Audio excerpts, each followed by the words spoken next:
It's all about humans. Our perception of the world is deeply linked to cognitive science and is impacted by whoever makes better use of new technology to change our minds. And they don't always use those tools for good. Good evening. My name is Maja Mazurkiewicz, and welcome to the Anatomy of Disinformation. Our cognitive systems make us believe content that's often repeated, and we have difficulty fully incorporating corrections to false information. In an era when we are increasingly uncertain about the truth, our innate human fear of uncertainty strongly impacts our view of how the world works.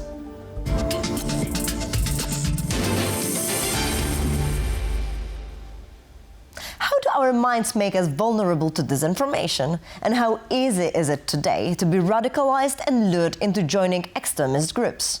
Our next guest is an author who has written about how our brain's reward systems are activated, encouraging us to share more engaging content. He joins us to talk about what engages us the most in a world full of information. Dr. Michael Cohen, researcher, Department of Psychology, University of Chicago. He is a researcher specializing in the psychological and neural mechanisms underlying the spread and persistence of false information. Dr. Cohen focuses on understanding the vulnerabilities in human psychology exploited by propagandists and social media platforms, contributing to extreme polarization and populist movements. He has published widely on misinformation, psychological defenses, and neural engagement with harmful content. Michael, welcome, and thank you so much for joining the Anatomy of Disinformation straight from Chicago. Thank you for having me today. Your research is showing that the intuitive thinking is increasing vulnerability to misinformation, and at the same time there's quite a lot of knowledge that the intuitive thinking is really something that is important. I think people kind of underestimate the power of intuitive thinking and the fact that that basically we're not, I think people know that we're not completely rational beings, but I think sometimes, especially in media, I think the traditional approach has been just so we can put the truth out there and these crazy stories that lead to polarization, that people will realize that they're false. But it seems like people just even though I think this is kind of another critical thing about the cognitive system, that it's people are capable of evaluating what's true, but often they don't unless it's really unless they're motivated to engage that. They often go more in intuition and heuristics. And I think those are much easier to manipulate, if that makes sense. So, for example, if we're talking about the extremism, right, and you are right now in Chicago, are you seeing that this far-right extremism is much higher than it used to be a few years ago? I haven't necessarily seen it in person in Chicago, because Chicago is a fairly liberal city, but I certainly think just being in America today, obviously everything that's going on politically here is just so crazy. And I think honestly, I think there's some extremism on the left and the right. I feel like I probably encounter it a little bit more from the far left. I feel like they're not as dangerous as the far right, but sometimes they're just as far from reality in certain ways as the far right is. So, it feels like it's just it takes over. But I think, it takes over our politics. And it's just I feel like in Chicago, I feel like people are just mystified. What is this country doing? How did we get here? How did we get to the place where we're just being governed by fantasies and conspiracy theories, and we've completely lost the thread of what's true? I think there's strong evidence that basically the reward system, when they optimize for engagement, they're optimizing for reward system activation. And the kinds of things that seem to activate the reward system are outrage and feeling motivated by the kinds of things that lead to extremism. So I think there's pretty clear evidence at this point that social media is actually driving a lot of the polarization that's out there. What is the reward system, actually? So the reward system is the part of the brain that responds to pretty much any kind of pleasurable drives. So drugs, tasty food, sex, like any kind of thing that that motivates behavior. And so there's a couple of key regions in the brain that do that. And even you can kind of see those regions are really interesting in some work that they track choices, where it's like you can see like more activity in this region means that something's more likely to be chosen, even when it's a pretty subtle response. So it's a pretty important and interesting region of the brain. So it's supporting us and giving us pleasure, but how exactly social media is using this? So basically, so I know there's some work that shows that basically giving likes and receiving likes, that activates the reward system directly. And so, I mean, it kind of works just like money, just like, I mean, any of these reinforcers. And we're drawn to things that activate our reward system. And so I think and then again, the platforms are optimizing for engagement, what you pay attention to, what you look at, what you click on, and that's going to presumably be the same things that activate the reward system in the brain. So in an ideal world, what the government could do about this attention economy and the whole way of how social media are right now impacting our behaviors and changing the attitudes? Yeah, I mean, I think some regulation is really needed. I mean, I know that Europe has some regulations in place now, and I think they've been considering other regulations. I know that the U.S. government has been pressuring them to take off some of those regulations. And again, it's not a free speech issue necessarily. Like, people can post what they want. I think actually the better, and especially in the U.S., obviously people take the First Amendment very seriously, that like you can't censor speech. But there's a trade-off. And even if you accept that you can't censor speech, I mean, I think certain speech maybe needs to be censored. But also the bigger thing is just like deplatforming and really kind of auditing the algorithms, I would think would be. So to answer your question more directly, I would think like having someone or some agency like auditing the algorithms to see like, okay, like, is this really pushing divisive content? Is this doing something that's going to be toxic to society as a whole and to the idea of democracy, being able to like understand what's actually happening in the world to come together on a solution? And if it is like sort of insisting that the platforms change those algorithms.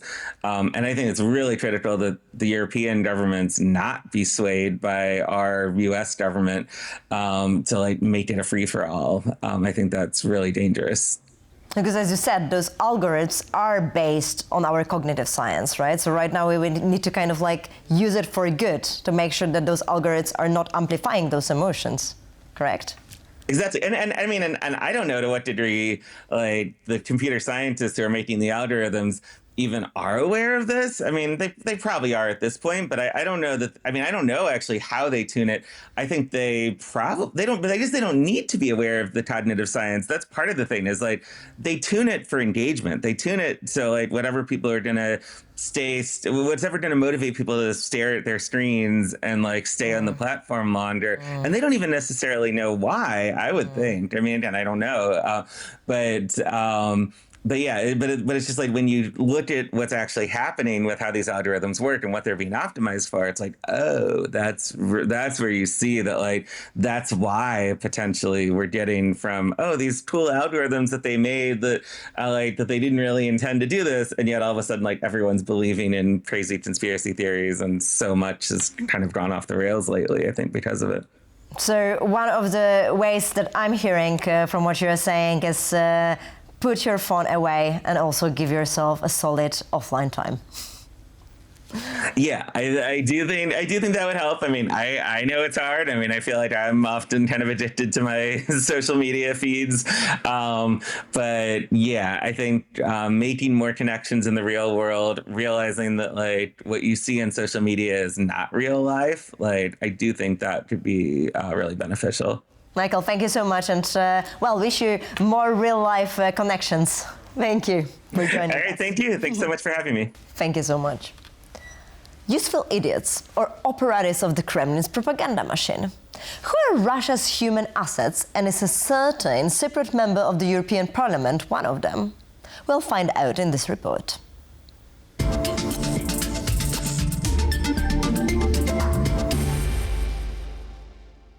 A YouTube prankster has been elected to the European Parliament.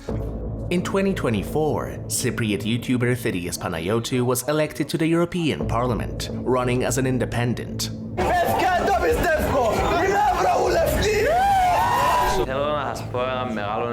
I would like to say a massive thank you because it's shocking what happened today. Boasting over 400,000 Instagram followers, he continued to remain viral with reels like this one. I am a member of the European Parliament and I'm here in Russia. I was not here to attend the big military parade, but I'm here because I want to focus my visit on something different. Kaylin Robertson, an independent reporter and Russian disinformation debunker based in Ukraine, confronted Thaddeus Panayotou, believing him to be a Russian asset. You're not interviewing me right now, I'm interviewing you. So the idea of a Russian asset is very, very simple. It's if you spew Kremlin propaganda and you regurgitate propaganda that the Kremlin puts out, that makes you a Russian asset, whether you're paid or you're not. There are an infinite number of networks that the Kremlin already do to influence how we consume our news. You have the Tenet media scandal that broke in 2024. This was where tens of millions of dollars were funneled into Tenet media, Lauren Shen, to pay Americans and Canadians to spew Russian propaganda, but there are more insidious ways that it works as well, and I think Thaddeus is doing exactly that. I don't agree with the invasion. I think it's a mistake. Have you got any more trips to Moscow lined up? I'm not sure. I tried to get an interview with Lavrov. People like this focus all of their energy on countering Ukraine, on putting out anti-Ukraine propaganda, because since Russia started losing the full-scale invasion, they've been investing all of their time and energy on making all of their propagandists doubt Ukraine, say that they're not winning the war, say that Europe shouldn't arm Ukraine, and that is the exact stuff that Thaddeus is putting out. People like Thaddeus, I think, are useful idiots. They think it's countercultural and interesting to put out the Russian perspective. They get a lot of views doing this, Elon Musk retweets them, they get a lot of traction, and they get a lot of attention, and it works for them. That doesn't necessarily mean they're being paid with a big pile of cash on the table, but it still means that they benefit from putting out that perspective, and that's what Russia has been doing from the beginning, which is rewarding people for repeating their messaging. Elon Musk also gets rewarded because he hates the EU, he hates everything that the EU stands for, and he likes what Thaddeus is putting out because he undermines the EU, so he amplifies this too. But what Thaddeus is saying is literally a regurgitation of the Kremlin press releases, and it benefits them, and that's what's so dangerous. So you agree Russia is guilty of kidnapping tens of thousands of Ukrainian children and they should be returned? How do you even know that there is some children that they are happy with? Because they have been kidnapped. One of the issues on which Thaddeus supported Russia is the kidnapping of Ukrainian children. He was one of the 3 MEPs who voted against the European Parliament motion calling for the return of children abducted by Russia in its invasion of Ukraine. We move to the second item, joint motion for resolution tabled by 5 groups on the return of Ukrainian children forcibly transferred and deported by Russia. Adopted. Searching for abducted Ukrainian children and pursuing justice for their kidnapping are Ukraine's government, NGOs like Save Ukraine, Bring Kids Back UA, the Red Cross, and other aid groups, as well as the United Nations and International Criminal Court. In March 2023, the latter organization issued arrest warrants for Russian leader Vladimir Putin and Maria Lvova-Belova, Russia's children's rights commissioner, for war crimes related to the unlawful deportation of children from occupied Ukrainian territories. To date, Ukrainian authorities have identified that over 19,000 Ukrainian children have been abducted by Russia. Only 600 or so have been returned so far. The past months have seen massive layoffs in the US government and federal agencies. The administration plans to reduce the number of civil servants by 12%. This includes experts with extensive experience in foreign affairs, peacekeeping, and administration. And the knowledge they have is crucial to many people in the US and around the world. Let's talk about how China could exploit this opportunity for its own benefit. Max Lesser, Senior Analyst on Emerging Threats, Foundation for Defense of Democracies. He specializes in emerging threats, disinformation, and influence operations. With experience in cybersecurity, public policy, and strategic communication, he has contributed to safeguarding US elections and countering foreign malign influence. Max previously held leadership roles at Darktrace Federal and Epirus, focusing on AI-powered cybersecurity and defense technologies. A Harvard graduate in English literature, he has published extensively on disinformation campaigns and hybrid threats. Max, welcome, and thank you so much for joining us today, straight from Washington, D.C. It's good to have you back. It's good to have you back. And today, well, we are talking about an interesting case. We all heard that there were layoffs at the federal agencies in the US, but you found out what is happening with these employees and how they are being targeted by China. Yeah. So to be quite honest with you, I kind of just stumbled upon it. I was helping my wife look for a job, and I was scrolling through LinkedIn, and I came across a geopolitical risk consulting firm called Rivermerge Strategies that just seemed suspicious. There weren't a lot of people following the LinkedIn page. It said it was based in Colorado, which is not necessarily a hub for geopolitical risk consulting. And when I visited the website, there were a couple things that seemed suspicious to me. So what I did was I actually did an investigation. I looked underneath the hood of this website. I looked at some of the technical information about that website, and I was able to determine that the website, even though it said it was for a business based in Colorado, in Singapore, that the business was actually, the website was created in China, and that it was actually part of a broader network of fake consulting and recruiting companies that were all had websites that were created in China. And did it start after the layoffs, or was it already existing before? That's a great question, Maya. And I would say this network began before the layoffs, but as soon as the layoffs happened, they moved extremely quickly to leverage the layoffs, to exploit the layoffs, to try to recruit former federal employees. And so it shows how adaptable these operations are, and that they can take advantage of any vulnerability that might arise in really a moment's notice. It was immediately after the news broke that they posted an advertisement on Craigslist saying that they were looking specifically for recently laid off US government employees. And that's a very important way of gathering intelligence for China as well. Oh, totally. Just recently in late April, there was actually a US Army intelligence analyst who was sentenced by the Department of Justice for giving, I believe it's over 90 sensitive military documents to an operative who was acting on behalf of the PRC. And when you look at that case, obviously I have no confirmation as to whether or not that was the same network I was looking into, but when you look at that specific case, the behaviors of the operative aligned very closely with the network that I discovered. So you see that the operative in the most recent DOJ sentencing, he was using geopolitical risk consulting as a cover, and he was using online work platforms to recruit and to conduct the initial outreach to victims. So again, this behavior where Chinese operatives pose as geopolitical risk consultants, and they use various online platforms like LinkedIn, Craigslist, even smaller niche online work platforms that probably nobody here has ever heard of before. So if you look at historical operations, they target current federal workers and former federal workers. There's a really famous case involving a man named Kevin Mallory, who worked in the US intelligence community and was recruited by a Chinese operative after he had left. He was actually first recruited on LinkedIn. Again, so we're seeing the use of these online work platforms to recruit both current and former US government employees. And what is the gain that China is getting out of it? Yeah, so obviously the ultimate goal is gaining access to classified or controlled or otherwise sensitive information. Though I would say that even the resumes themselves are valuable intelligence for China.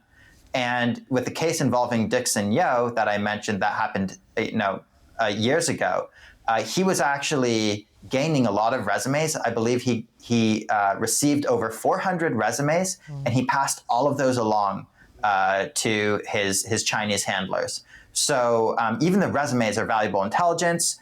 And so it can support them to profile what U.S. Agencies in general are looking in the employment, and then target probably even the current workers.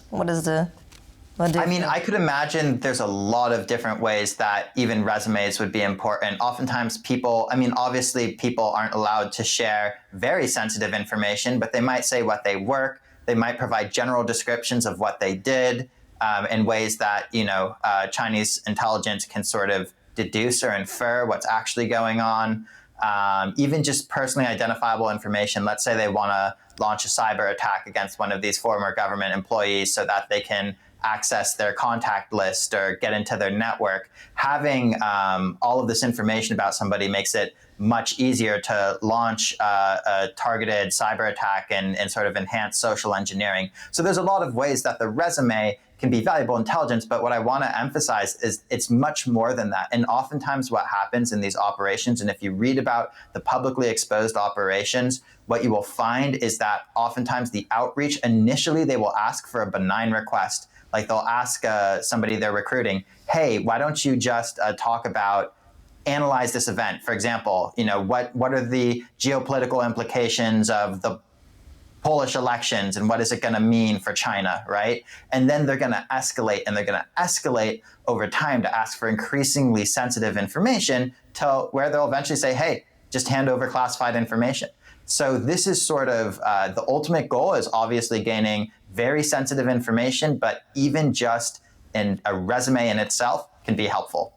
So what are the broader geopolitical implications of those operations, especially the Smiao network that you're also talking about is now in Taiwan as well, right?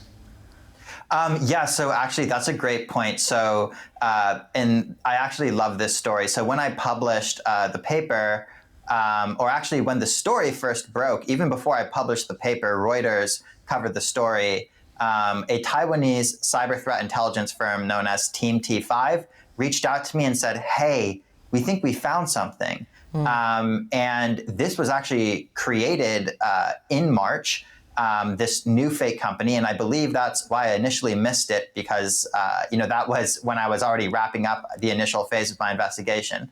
And this new company was posing itself as being based in Taiwan. It had traditional Chinese characters on one of its web pages, which for people who aren't aware, that is the type of Chinese writing that is used within Taiwan. And it was very clearly set up to target Taiwan. And I think that brings us to a great point, which is that these operations are not only targeting America, they also appear to be targeting Taiwan. And guess what? They have a long history of targeting countries in Europe as well. The UK, France, and Germany have all released reports talking about how these sorts of operations have used LinkedIn and other professional networking sites to target high-value targets.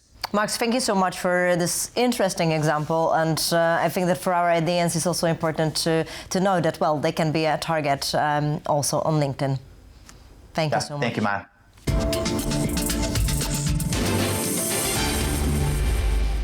Disinformation takes advantage of opportunities, whether they are offered by crisis or the way our brain works. It can amplify messages and erode trust, and nothing changes our behavior more than fear. So the next time you pick up your phone hoping to relax, remember that social media is designed to rise your dopamine levels and put you in an uncomfortable state. Maybe the best place to keep calm and think deeply is away from your screen.